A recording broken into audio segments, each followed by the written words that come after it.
All right, so um, you're thinking about hiring a Telerik developer. Maybe you got some questions about it, Yeah, most people do. especially since finding the right Telerik developer can be kind of tricky. Yeah, it can be a little like navigating a maze sometimes. Definitely a maze. And there's so much info out there. It can get a little overwhelming. I can see that. But don't worry, that's what we're here for. This deep dive will break it all down. And hey, speaking of making things easier, if you want a shortcut, head over to theperfectdeveloper.com and check out their 5 questions tool after this. It's like a roadmap to find your perfect Telerik developer. But for now, let's get back to basics. What exactly does a Telerik developer do? Basically, they're architects of user experience. They take your vision for something like, say, a finance dashboard or a healthcare app and make it a reality. They use the Telerik tools to do it too, So they don't build everything from scratch. right? They use pre-built components and frameworks. It's how they make those super polished interfaces you see in apps. Okay, so they're like master builders with a super efficient toolkit. Got it. Now, let's talk about the big question, salary. What kind of investment are we looking at for these developers? Yeah, that's usually the first thing people ask. And honestly, it really depends. Experience, location, the project itself, all these things make a difference. I bet. So where can people go to find that info? ThePerfectDeveloper.com has some great resources that break down average salaries by all those factors. But to give you an idea, in North America, a senior Telerik developer could get over $120,000 a year. But in some Asian markets, you might find someone talented for way less. Wow. Okay, so location really matters. So let's say we've got a budget in mind. What's next? Should we hire in-house or outsource? No, that's the $1 million I question. was going to say, both have their good and bad sides. In-house gives you someone dedicated, someone you can directly manage, but it usually costs more, and then there's HR benefits, all that. Right. Outsourcing can be easier on the wallet, and you can find people from anywhere in the world, but you gotta be careful about who you choose and make sure communication works even with time zones. So many things to consider. hmm Do you have any advice on how to make that decision? Definitely. ThePerfectDeveloper.com is a great resource for this. They've got tons of info on both in-house and outsourcing models. They can help you figure out what's best for you. You know, I was just thinking about them. They really are a great resource. Okay, so we've thought about the pros and cons and figured out our hiring model. Now, where do we find these Telerik gurus? Well, there are a few good places to look. Online platforms like Upwork and TopTall are good for freelancers. Developer communities like Stack Overflow and Telerik forums are great for finding experienced people. And then there's always recruitment agencies. They can be really helpful if you need someone with very specific skills. So we've got a few starting points, but how do we know if someone's a real Telerik pro? What should we ask them in an interview? You really want to dig into their experience with specific Telerik components and frameworks.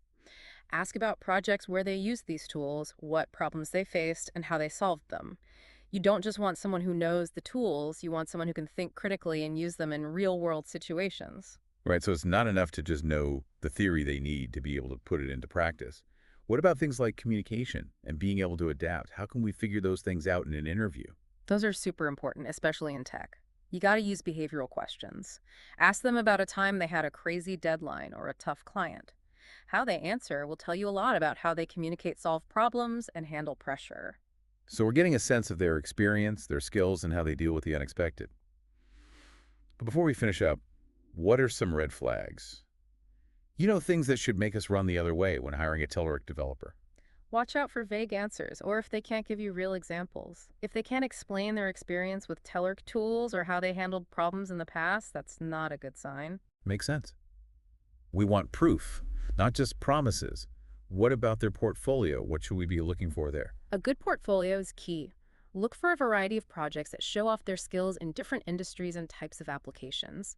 The project should look good, be easy to use, and show they really get UI/UX principles. Okay, so we're looking for that balance of technical skills, problem solving, and a good eye for design. It sounds like finding the right Telerik developer is a real challenge. It can be.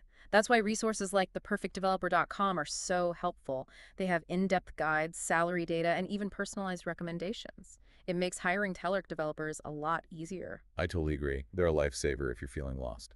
Speaking of feeling lost, let's go back to the budget for a minute. We know our listeners are always looking for ways to get the most out of their money. So what are some strategies for finding that balance between amazing talent and affordability? You're right, budget is always important. Remember how we talked about salaries being different depending on location? Yeah. Looking at talent in emerging markets can be a good move if you want to save money without sacrificing quality. That's a good point. So location is one thing we can consider. Any other tips for finding that sweet spot? Don't forget about part-time or contract work.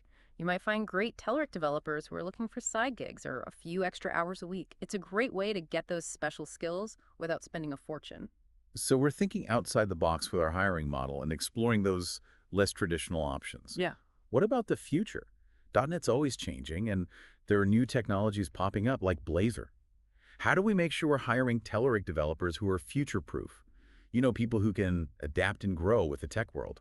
That's a really important question. Blazor is becoming more popular, so you want developers who are comfortable with C# and excited to learn this new thing. Look for developers who are already trying out Blazor or working on Blazor-related Telerik projects. So we're not just looking for what they can do now, but also their willingness to learn and try new things.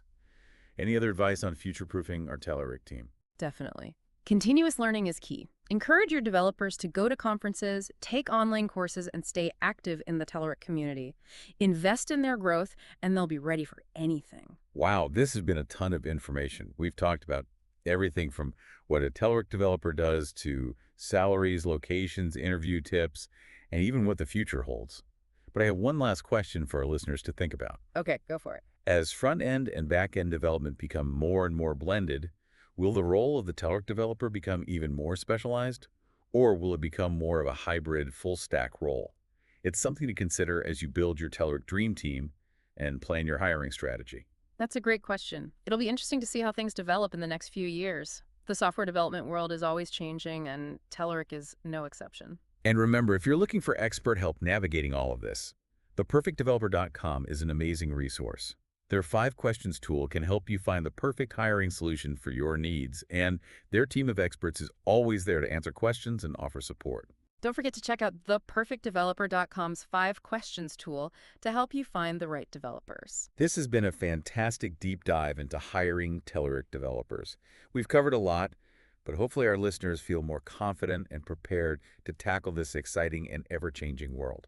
We definitely tried to demystify the process and give you some useful tips to find the perfect fit for your team. And remember, whether you're a hiring pro or just starting out, finding the right Telerik developer is an investment in your company's future. Take your time, do your research, ask the right questions, and don't be afraid to ask for expert help. The perfect Telerik developer is out there. With the right approach, you'll find them. Until next time, happy hiring. Okay, so we've talked about a lot, but you know what we haven't really dug into? Portfolios. We touched on it earlier, but I think it's worth putting a little more time on. Definitely. A portfolio is so important. It's like a sneak peek into how a developer thinks, how they solve problems, their design style. It shows you how they turn ideas into actual apps. It's one thing to say you're good with Telerik, but it's another to actually prove it. Exactly. So what are we looking for in a portfolio? What makes one stand out? Variety is key. You want to see different types of projects that show they can do a lot of things. Think e-commerce sites with those nice shopping cart features, data dashboards that are interactive, maybe even a mobile app here and there, all built with Telerik, of course. It shows they're not just stuck in one area. They can adapt to different industries and projects. So it's not just about knowing the tools, but also how to use them in different situations. Right. What else do you look for in a portfolio? I love seeing those elegant solutions to tough problems. Look for projects where they had to do tricky integrations or make things run really smoothly. See if they did anything unique with Telerik, maybe made their own components or themes. So that creativity, that willingness to go beyond the basics and really push Telerik to its limits. Now, I know everyone's busy and time is precious, so if someone only has a few minutes to look at a portfolio, what are the absolute must-haves? Good question. I'd say focus on 3 things. First, how it looks the app should be visually appealing, intuitive, and enjoyable to use. Second, check out the code. It should be clean, well-organized, and show they know best practices. And third, don't be afraid to ask questions. A good Telerik developer will be happy to explain their thinking, their design choices, and why they're passionate about what they do. That's great advice. So we're looking for that perfect mix of beauty brains and a willingness to talk about their work. Yeah. And hey, if you're feeling overwhelmed by all this portfolio stuff, remember, theperfectdeveloper.com can help. They have experts who can guide you, and their 5 questions tool is a great place to start. Well, this has been a really quick but informative deep dive into the world of Telerik. It really has, and hopefully it's been helpful. Yeah, we've covered so much, but hopefully our listeners feel like they have a better understanding of what to look for when hiring a Telerik developer. Absolutely. Hiring a good Telerik developer can make a huge difference in your development process and really take your applications to the next level. So don't wait. Head over to theperfectdeveloper.com and try their 5 questions tool today. You won't regret it. Until next time, happy hiring, everyone.